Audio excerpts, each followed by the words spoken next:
Good afternoon, everyone.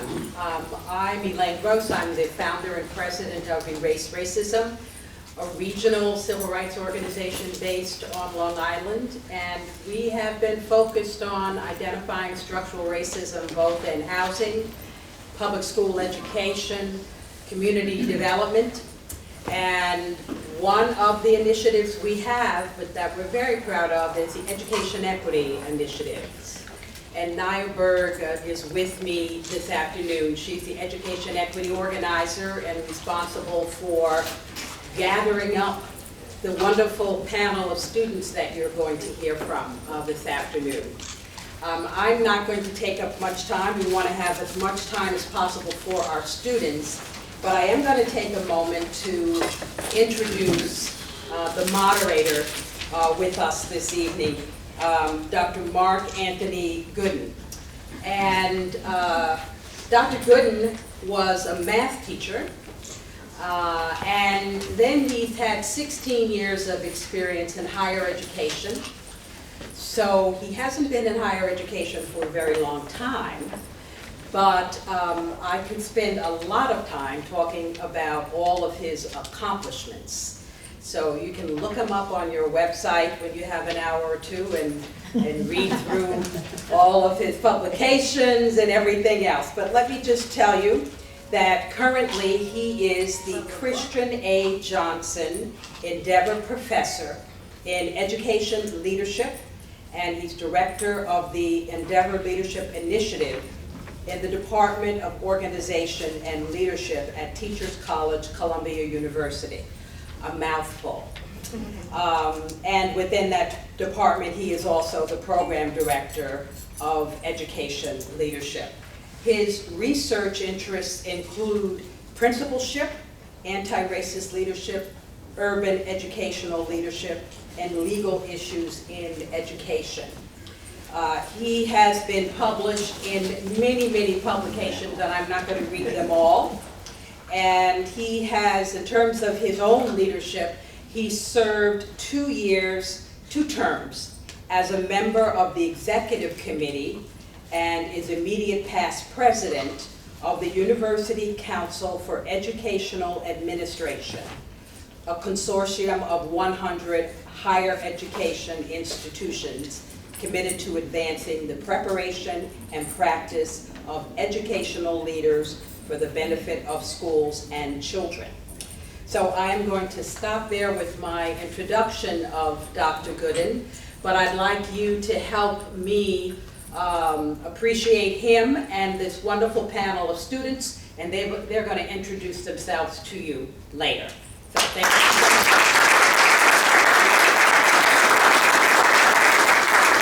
I just want to remind everyone to please silence their cell phone. Thank you, Michael.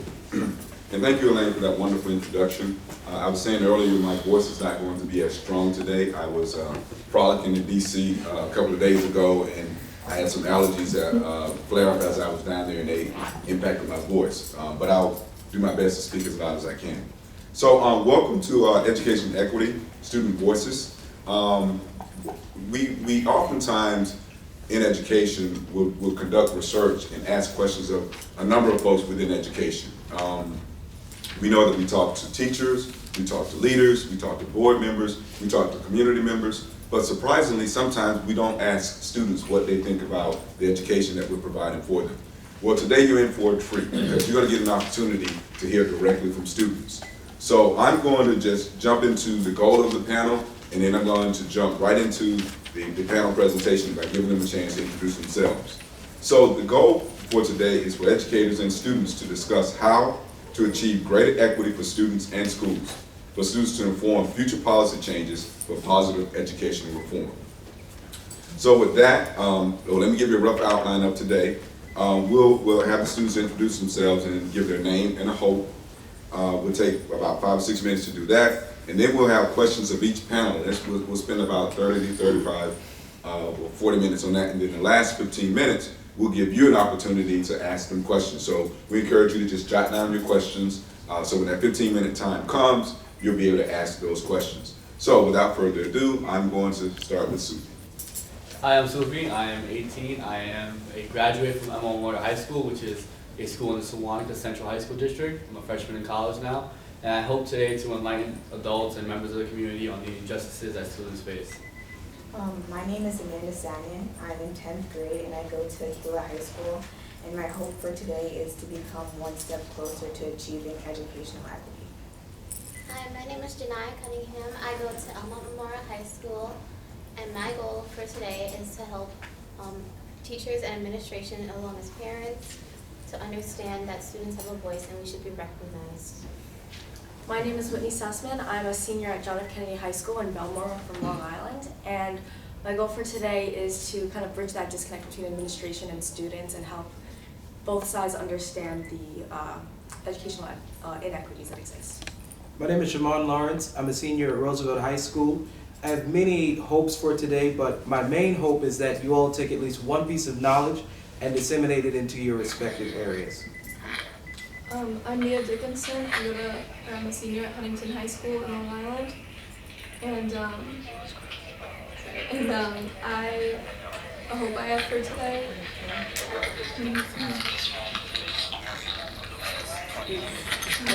Sorry, a hope I have for today is to Hold on for a minute. Let's just. You want them to hear you.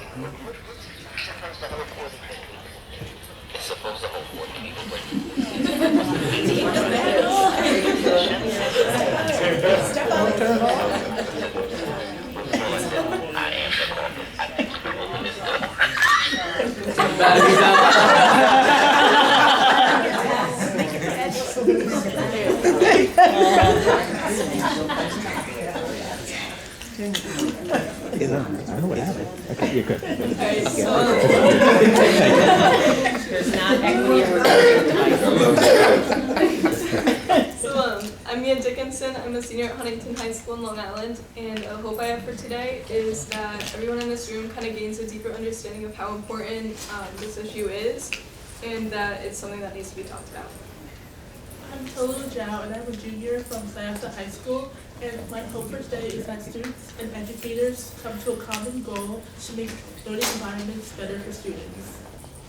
My name is Gabriella Daza. I go to Bethlehem High School in Belmore, New York, and my goal for today is for us to express our interests and our goals and what we go through and our experiences, and for you all to understand what we go through, and hopefully we can come together and make a change. My name is Joel Bosus. I'm a senior attending Sewanee High School in Thorpe Park, Long Island. My hope for the panel today is for all of us collectively to supply information and I guess our own attestation that will be conducive to bringing about equity in the school system. All right, thanks, Joe. If you were here last session, you noticed they switched seats, so we're going to be focusing on the first five closest to my left, but everybody will have an opportunity to answer the questions. So I'm going to start with question 2, and I do want to remind the panelists that they did agree last session to share a little bit about how they came to this place, around their experiences in student government, because you'll recognize very quickly, if you were not here, that they are leaders. So first question, what made you decide to join the panel for today, and then maybe add to that, what are some of your leadership experiences? Anyone can start. I decided to join the panel for today because I believe that having a positive platform to discuss candid ideas on how to achieve greater equity in education is very important.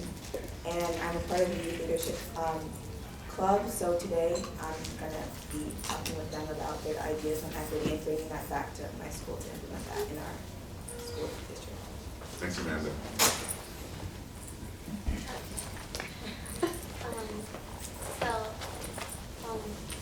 Last year I won a contest for erase racism. I wrote a poem about the incident in Charlottesville, and I was recognized through that, and I got to speak on a panel about racism last year. So this year I am back again. I was invited back, and I'm glad to be invited back. And previously I was, and I am and still, and I was an activist for equality and equity in schools and in general, because I recognize that we all have differences, we all should be recognized, and the leadership roles that I have currently is that I assistant director of my my high school drama, and I am secretary of my high school conduct office. Thanks, Julie. I joined the panel today because I've grown up in a predominantly white school district, so I have experienced a lot of inequities in terms of not just academics, but also the social setting within my high school. And I really want to just profess that to administration, because I feel like administration sometimes throws a blind eye to it, and if they are aware of it, they'll feel comfortable communicating it with the students and implementing it. So that's why I'm here today. And some of the leadership roles I have, I'm president of Science Club in my school. I participate in student government, and Okay, I'm here today because, as we all know, this generation is different than other generations, and there are students in our country and in our state that have a problem getting up on a Friday morning and going to school, and let alone come to speak to all of you and give our and have a voice in this atmosphere. And the real reason why I'm here, that's the reason that brought my heart here, but the reason that brought my mind here is because I'm the student body president of the Roosevelt High School, and I was nominated by my superintendent, Dr. Marnie Hazelton, where I serve as a superintendent student advisory council member.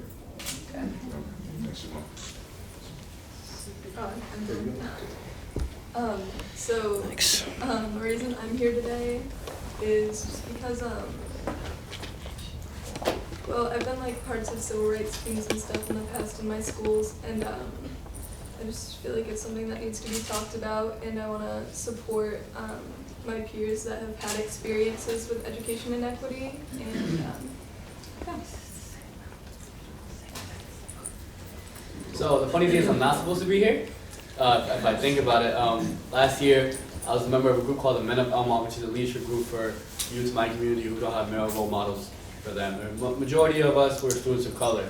So through that, my principal shouted out in a group chat that there's an event happening over the weekend. I was like, I have a Saturday that's free, might as well go, right? And that was that Erase Racism Leaders of Tomorrow conference. And ever since then, last year in November, my life has changed and steering towards activism and fighting for a cause. And through that, the reason I'm here today is to open that conversation and to show you that students want to have that conversation with adults, that we need resources, we need equality for all of us, and we accepted that we are yet to accept that injustice done to us. Thanks.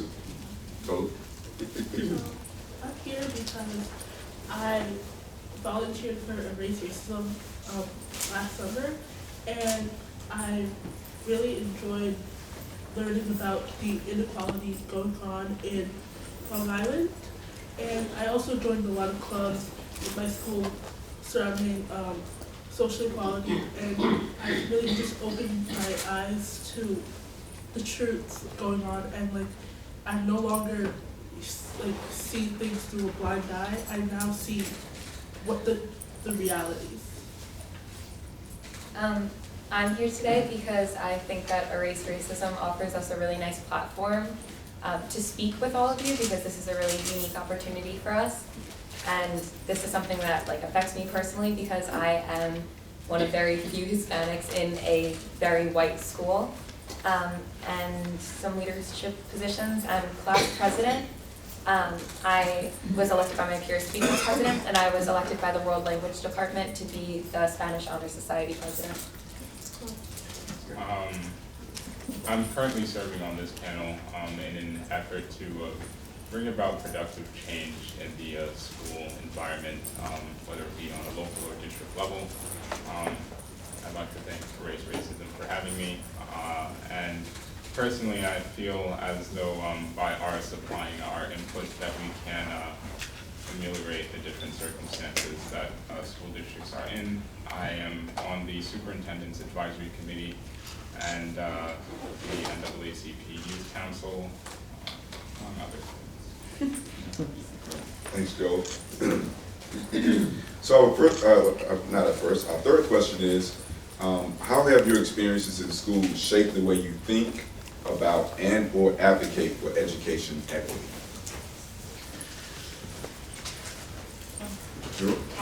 I feel like I'm a strong advocate for education equity because in my school, there is diversity present in our student body, but I feel like we can work on our diversity in our administrative body. So I think that has shaped my strong views on having a greater diverse teaching staff and a diverse curriculum implemented in our school. Okay, thanks, Amanda. I believe that experiences are what shape your morals and your values, and so because not everyone is able to experience the same, maybe same hardships or same successes, they're not able to completely relate to the hardships that other people have gone through. So I feel that being able to communicate these hardships or these inequities, like it's extremely important for others to understand what different races, ethnicities, and different parts of the student body have to offer. Thanks, Whitney. Okay, now I go to a school where the demography is Black and Hispanic, but now it's increasing more toward Hispanic population. For my student body, the students have a lack of intrinsic motivation compared to their white counterparts, and I think this leads to a greater achievement gap with the students of color. But for me, seeing this achievement gap growing and knowing that it is there and that it's present, I think it caused an inner motivation in me to realize that if someone asks me to jump, I'm going to ask, how high? How high do you want me to jump? If you tell me to go somewhere, how far do you want me to go?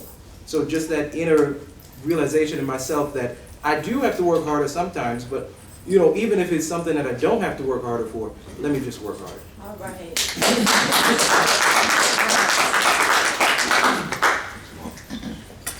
And, all right, I said this in the earlier panel, but I just think it's a good example for this. In school, we have a really Eurocentric curriculum, and so I go to school with a lot of white people, and all of the other people of color are made to just be people of color. It's not Black, it's not Hispanic, it's not Indian, Middle Eastern, it's just people of color. So in my elementary school, we were a class of 100. We had one Black girl, and she was not in my first grade class. So during Black History Month, I got all of the apologies for all of the injustices that have happened towards Black people, but I'm Hispanic.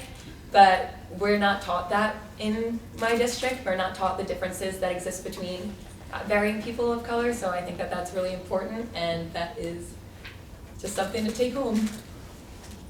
Thanks, Gabby.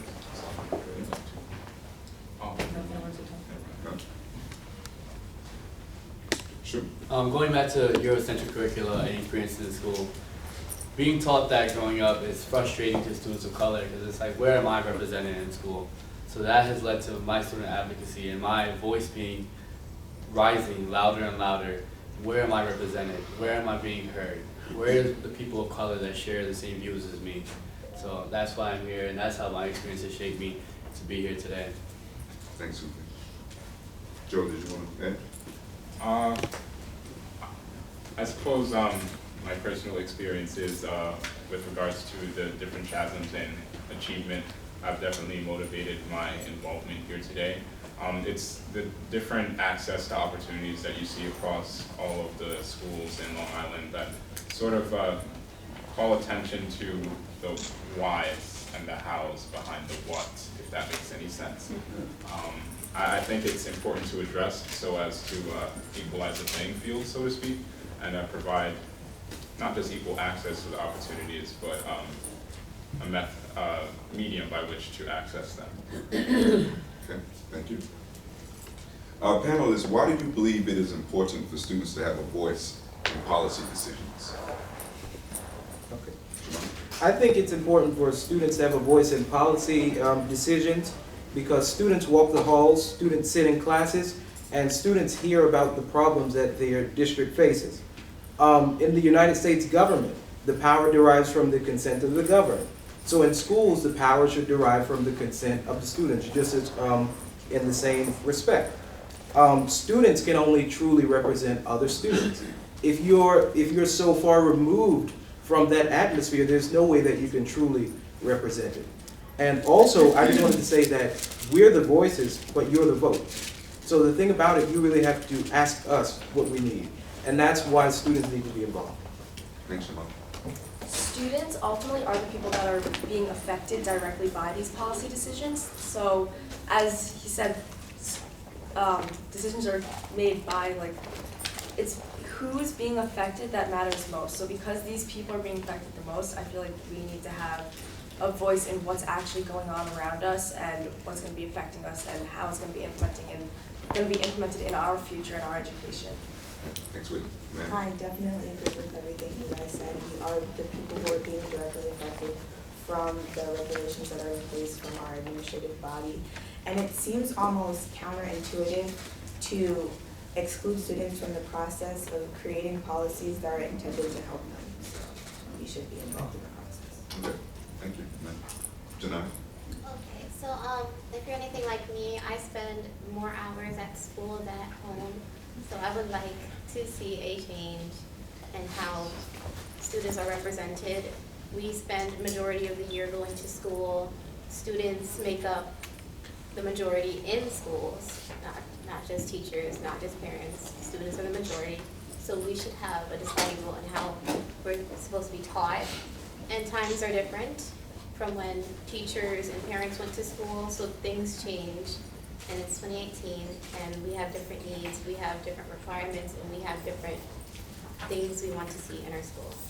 Okay, thank you, Janai. So that really leads us to another related question. In what ways do you believe students are critical to policy change and reform for greater equity in schools? Well, I feel that since, No, go ahead. so I feel that since students, again, as we just stressed that we are the ones being affected by these policies, I feel that we're so important to these decisions because ultimately we're the ones who are experiencing it, therefore we're able to give administration and teachers feedback that they probably wouldn't have been able to experience themselves, because although they obviously did have experience in an educational facility, they got the same time period or generation that we're experiencing, so things are very different and there may be a disconnect between these two different generations. So I feel that it's really important that we're able to communicate the exact experiences that we and our emotions that we're feeling and the processes we're going through, rather than administration and teachers making assumptions about what's going on. Thanks, Whitney. I think that students definitely can provide a different thought process to the matter. Students personally, they know the obstacles that they face beyond the realm of the classroom, whereas educators and administrators alike would have considered the things that do pose an obstacle within the classroom and within a school or district in particular. Okay, all right, thanks, Joel. All right, so we're gonna move on to the next question, and there's some thoughts, connected pieces you want to share on that one. All right, okay, moving on. So what would you like educators and leaders in this room to gain from today's panel? A related question is, what do you believe their role is to achieve greater equity in schools? Please. As previously mentioned in the last panel, I mentioned that educators are the stepping stone between us and school board administrators. Like before, I mentioned that educators, parents, adults are mainly the ones who are voting, just as Shimon said. They're the voters. We are just the voices. But like he said, that the power of the government is within the consent of the governed. So educators need to be able to hear students as advocates for other students of what we need, what we deserve, what we have the right to fight for. But regarding, what was the earlier question that you mentioned? I'm sorry, I had a thought about that. No, that's fine. It was, what would you like educators and leaders in the room to gain from today's panel? So, gaining from today, I want you guys to have a moment of realization in which you guys think about the fact that students are facing injustices day in and day out. We walk the halls thinking, what is it that makes me who I am, that allows me to deserve less resources than a student, primarily a student who's not of color. Like in my school district, I go to a school predominantly African American students, but the fact of the matter is that all the schools in the district aren't as African American as mine. I went to the same school as Shania. The fact of the matter is that we are so separated from other students that we don't get the ability to learn about other culture. We don't have culturally responsive curricula. We aren't taught the way that other students are taught. We aren't made to be proud of our color of our skin. So I'd like all the educators, all the adults, all the members of the community in this room to realize that students are suffering, and we need a voice in which we can transcend our ideas. Thank you, Sue. Janai? Okay, so like I said in the previous panel, that change needs to happen right now and not in the future. Well, it should continue in the future, but not in the future. And I know I may be sounding a little aggressive on this, but change should have already started. And so, like I said, I use the example of my science research in my school, that they plan on buying an $1,000 microscope, and they said that students currently in science research would graduate before that microscope ever comes to the lab. So what's the benefit of that? We're not benefiting from that. So if we're not seeing change now, what's the purpose of doing all this? I'll add something. I think educators and leaders need to learn something that most of you probably already know. You are all there and here for the children. You must not forget that. They should always be of paramount importance in your mind and in your heart when you're making decisions. I'm just going to add a quote from John Green. Your voice becomes stronger the more you listen. So when you listen to the kids, you become more powerful. You become a powerful force. We can get rid of these disparities in our school if you listen, because you have the power. Thanks, Jamal. Gabby, please. I just want you guys to know that we care about this stuff. This is not a conversation that I have often with my board members. I go to the board meetings as class president, but rarely do we ever speak of issues like race. We talk about like the basketball game or the football game and things that are really surface level. And this is a very deep but very necessary conversation. And this is not something that's going over our heads. Like, you might just think, oh, it's happening. Like, I don't know if they notice it. Like, we're here, we notice it. Like, these are things that we picked up on, and these are things that we care about. So I hope that you can, like, later when there's an opportunity to ask questions, please ask questions on what more you could do or how we feel and things like that, because this is something that we do truly care about, and we would like to make change in as many ways as possible. Thank you, Gabby. Amanda? I want you guys to really listen to the messages that we're trying to convey. We spend 7 hours a day in school being the students and absorbing information from our teachers. But right now is the time for you guys to be the students and absorb the information that we're giving to you and the needs that we have that we want you to solve. Well, you know, that brings me to a question. This is a big question, but this is an amazing panel, so I know you can handle it. Why do you think that we don't have more conversations about race? Debbie? Yeah. Just from I'm just gonna say this over and over again. I go to a very white school, and we get stuck on slavery, and all the teachers say it was so bad. Everyone feels really awkward and really sad about it, and we can't move past that into things that are still carrying on into today. So I feel like there's a lot of I'm sorry and there's a lot of guilt, but you don't need to be so sorry and you don't need to be so guilty if you are currently being proactive. And I don't think we ever move past slavery, but if we do, we go to the civil rights era and we apologize a little bit more. We never make it to 2018.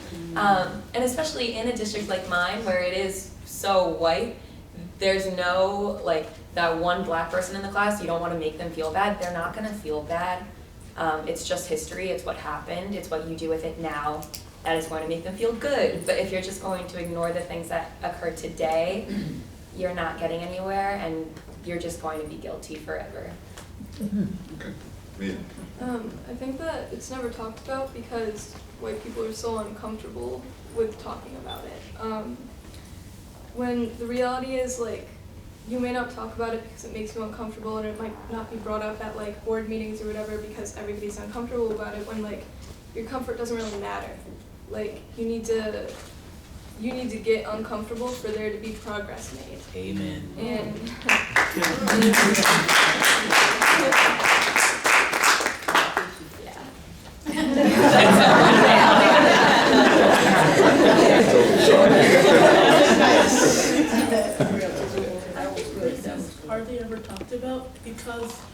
think we forget that we're all humans and that we all have a common goal of trying to progress ourselves and to just become better people. But we always get caught up into race and the cultures and the ethnicities. They all make us different, it's like unique, but we are all humans. Thank you, Toby. Sue? I feel like it's such a deep-rooted topic that causes apologies and guilt, like Gabrielle said. It's honestly such a sensitive topic that it may cause drifts between people. Like, you will reveal the true colors of a person and what they support and what they dislike. So creating that conversation can show the true colors with someone you may have been friends with since you were young, someone you may have trusted always. It may show who they really are and what they really support. And I lived in a district where it was based off of zoning, and it was no surprise that the houses in the mostly minority or people of color communities were cheaper than the ones in majority white. So the fact is that opening that conversation can create heated arguments between both sides. Okay, thank you, Susan. Janai? To go off what Gabby said, is that there's sympathy and sadness. It doesn't compensate for what happened in the past. The past, it already happened. It's about what we're going to do and what we have to do in order to prevent things like this from happening or things from getting any worse. What I said in the last panel, history is told in the eyes of the conquerors, not the conquered. So there are always two sides to each story, and that we should recognize both sides, and we should recognize that there are 2 points of view always.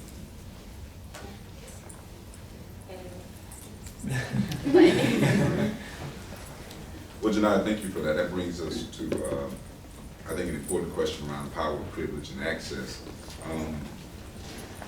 especially around the context of segregation. We know in this country that a lot of school districts are returning to becoming more resegregated than they were prior to the Brown decision. So one of the things that's happening in real time right now is Long Island is one of the top 10 most segregated metropolitan areas in the country. For example, it has 11 intensely segregated districts where 90 to 100% of the population is non-white. Based upon your own experiences and observations, how has the state of segregation on Long Island affected student learning and education? Janai. Okay, so what I've learned recently, like a few days ago, is that, about the segregation thing on Long Island, that my school district is, in 2010, was the 11th most segregated district in the country.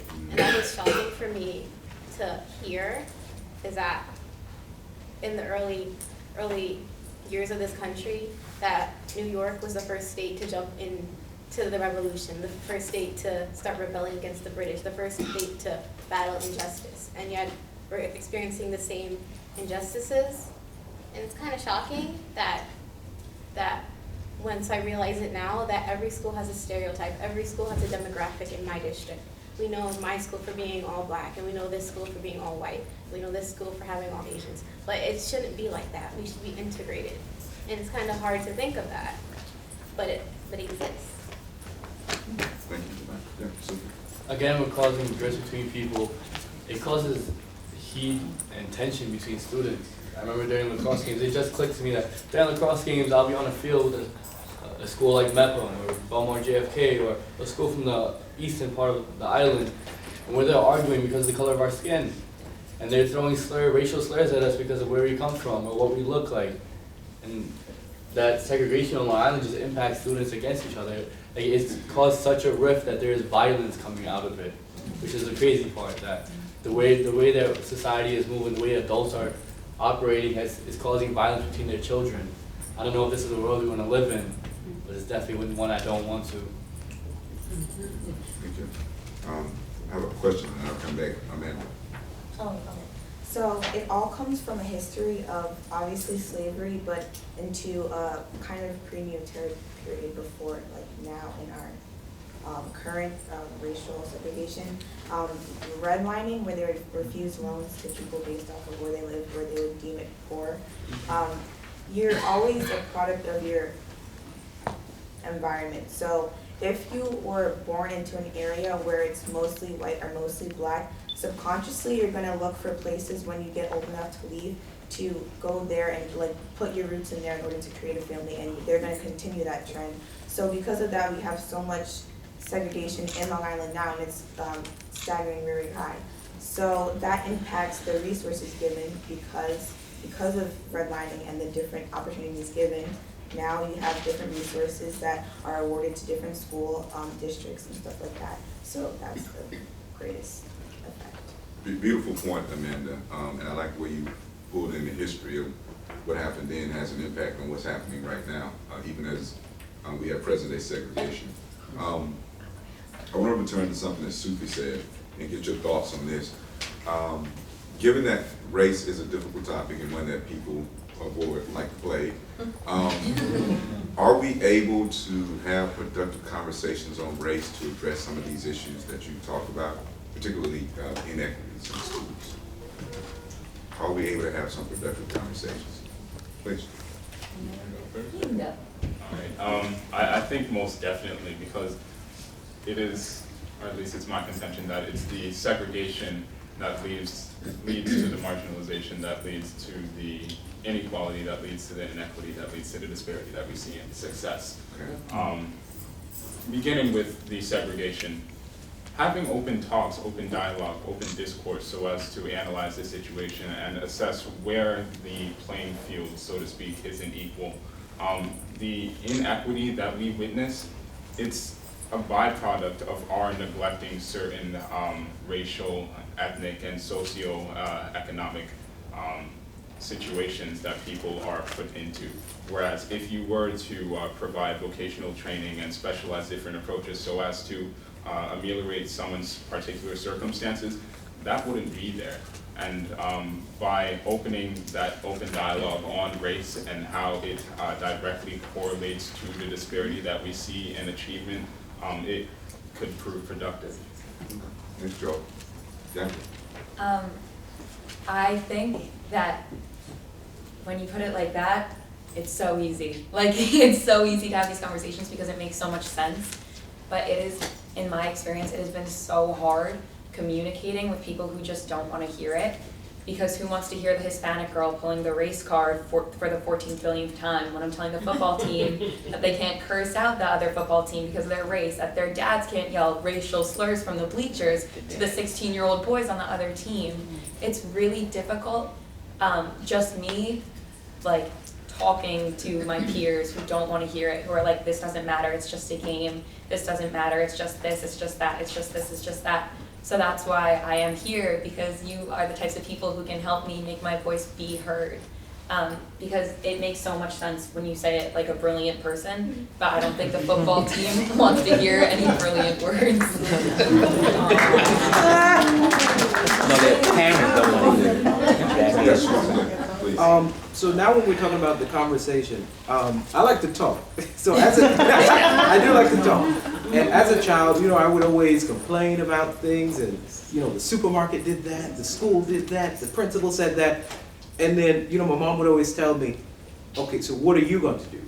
How are you going to make the change? So if we're having a conversation about race, you have to internalize these things. You have to listen to what other people are saying, and you have to say, what can I do?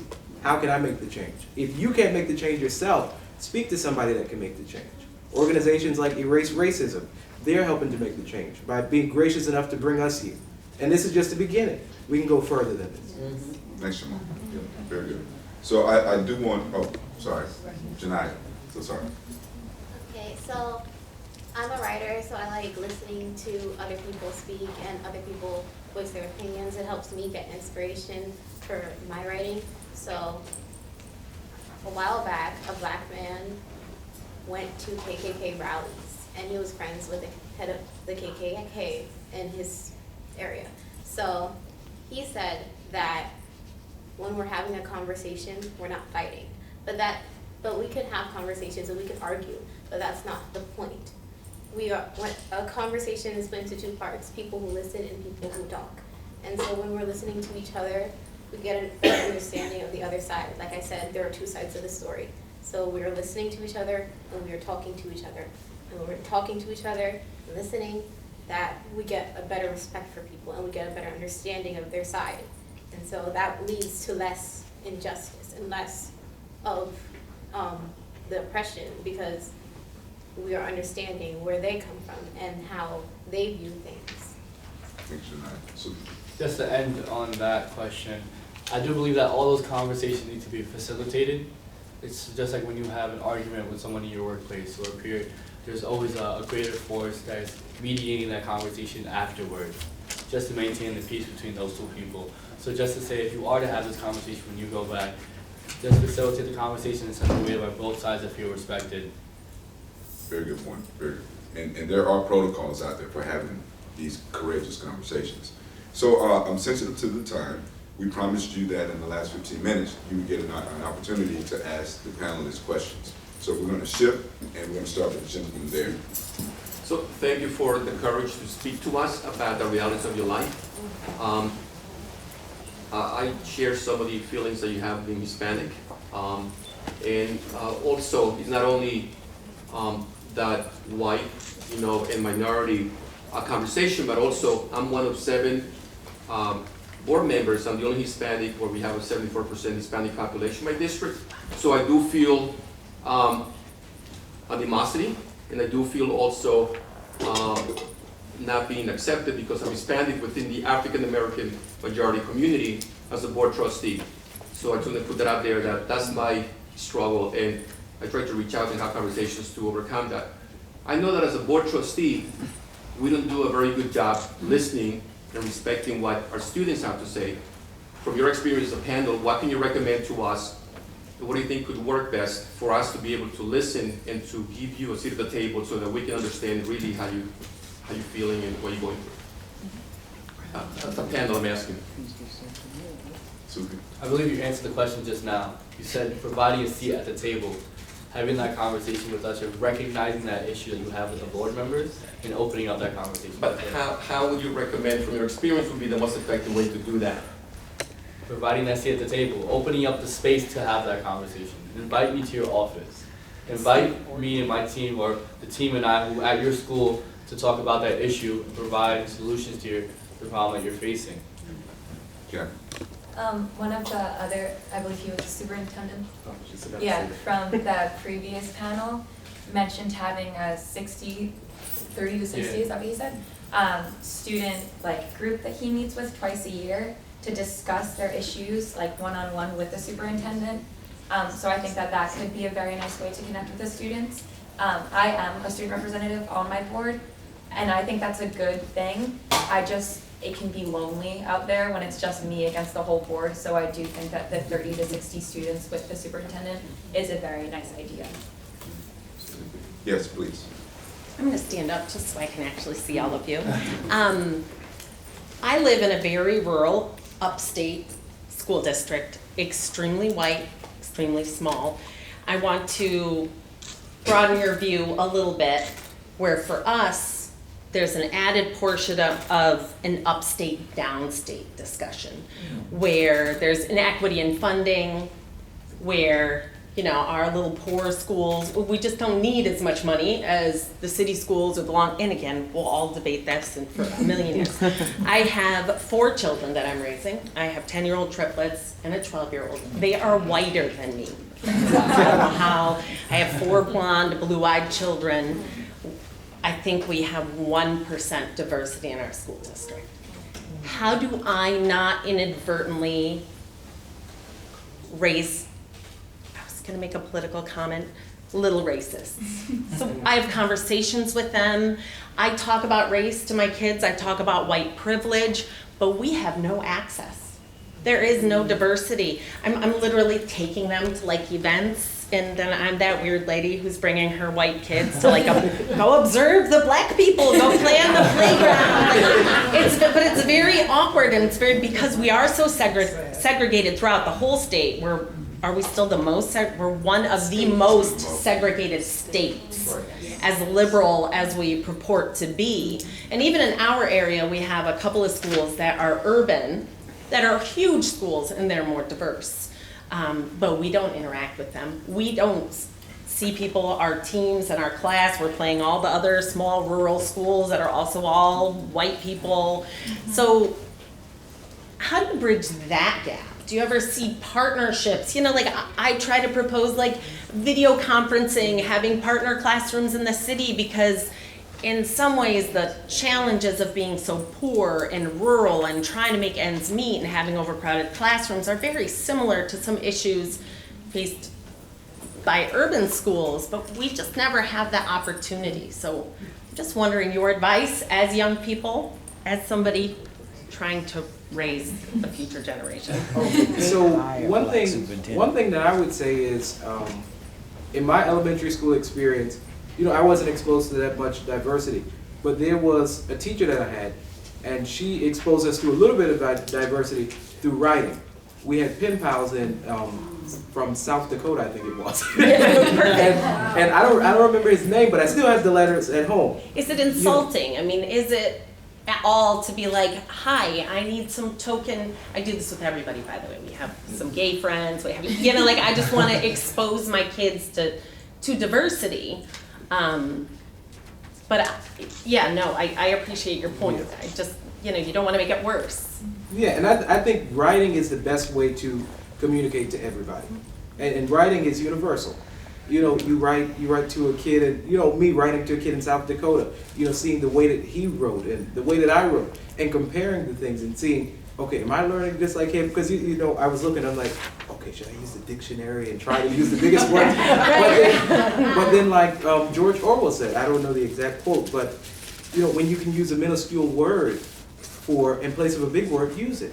But the thing about it is, you know, it's not that big of an issue. You know, there could be a simpler solution. Yeah.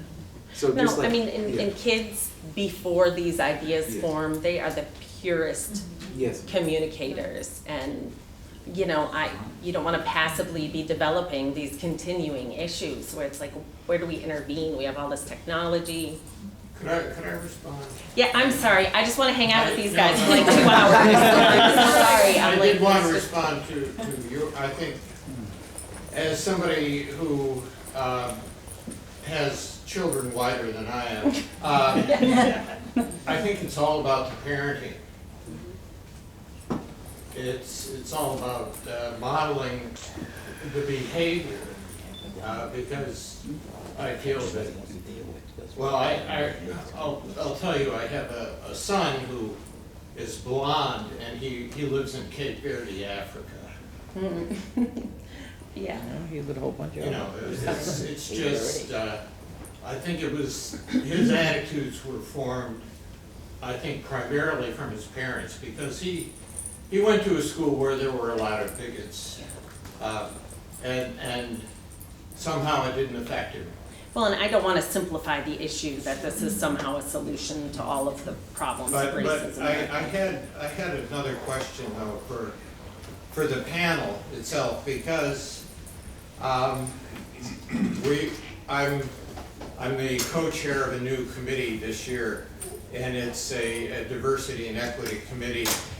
But it was brought about by the fact that we have an administrator in our district who made an unfortunate comment about our LGBTQ community. And I just wondered if, now we have had a couple of meetings, and we have had people, our racial minorities in my small city, which is about 14,000, and I would say maybe roughly 10% people of color, you know, Hispanic, Black, Asian, Muslim, Indian, so on.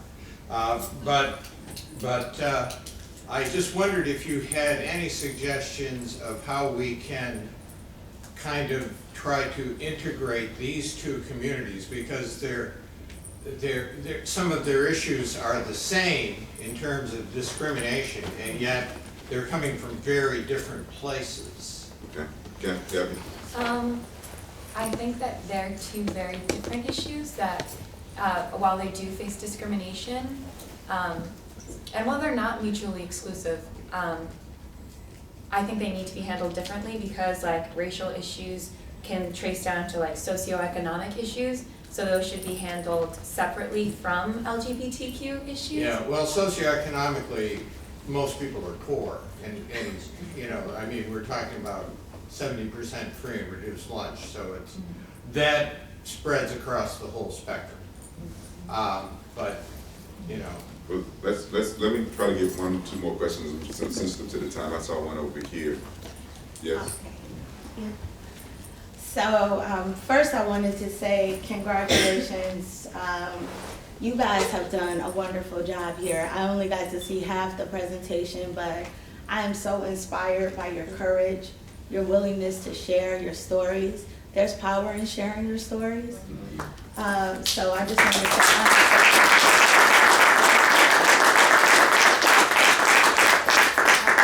and so, you know, I guess so a comment then a question quickly. You made a comment and you said, you talked about how we have to first remember we're humans. Personally, I feel that race is a distraction, but that's just my opinion. And it does separate us. In terms of how we approach these issues, we have to remember our humanity. That is the only thing I think that is gonna help us bring this thing together. All voices being at the table like they are today. So I think that was a brilliant statement. You guys are so hopeful. Every time you talk about the future, that we can change it, we can do something different. I'm a college professor. I teach human rights. I teach civil rights. But civil rights can't be civil rights without human rights, right? Because that is what we are first. And so this is why I do what I do, and I just love you guys for that. So, okay, question time now. I also feel I'm the only African American board member on my board, and I worry about, am I going to be the angry black woman bringing the issue forward? But this is the job. Unfortunately, the work was never completed, so you guys still have to carry the torch, and I'm sorry for that. I'm sorry that we couldn't finish it before it came to you, but you have to carry it on. And though there are going to be those perceptions, and you are going to have to be the one to speak up to the football player and the angry parents, because we need you. So just know you don't stand alone. Even many generations above you, we're still standing alone, holding that torch up. So my question to you is this: because it will take many voices, many colors, many faces, does it matter to you if you have a teacher or an administrator that looks like you or that cares about you as a person and understands where you're coming from? So teachers that influenced me to do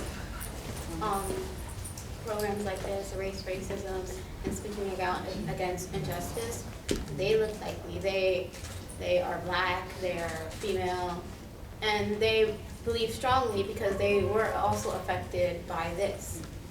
I think that is a huge stepping stone and a huge thing to have a teacher that looks like you and a teacher that understands what you're going through, but it's also good to have teachers that don't look like you and don't understand what you're going through, so that they can push you to do these things, because we're all equal. And like you said, race is a social construct. It doesn't exist. We're one race, but human race.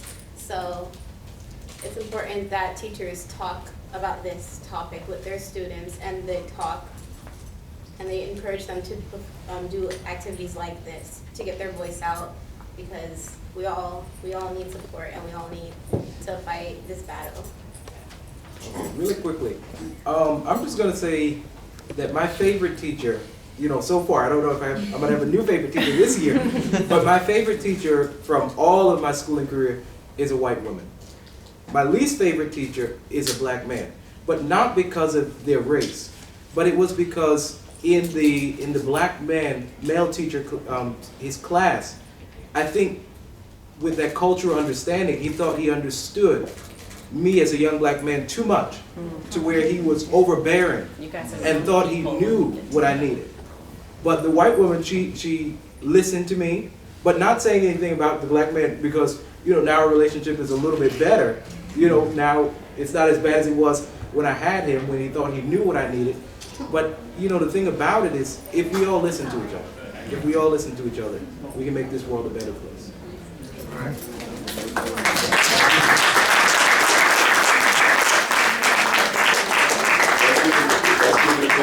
In case you didn't know, because we are at 3:45, we want to thank you for being a great audience and asking questions, but we are out of time. So thank y'all very much.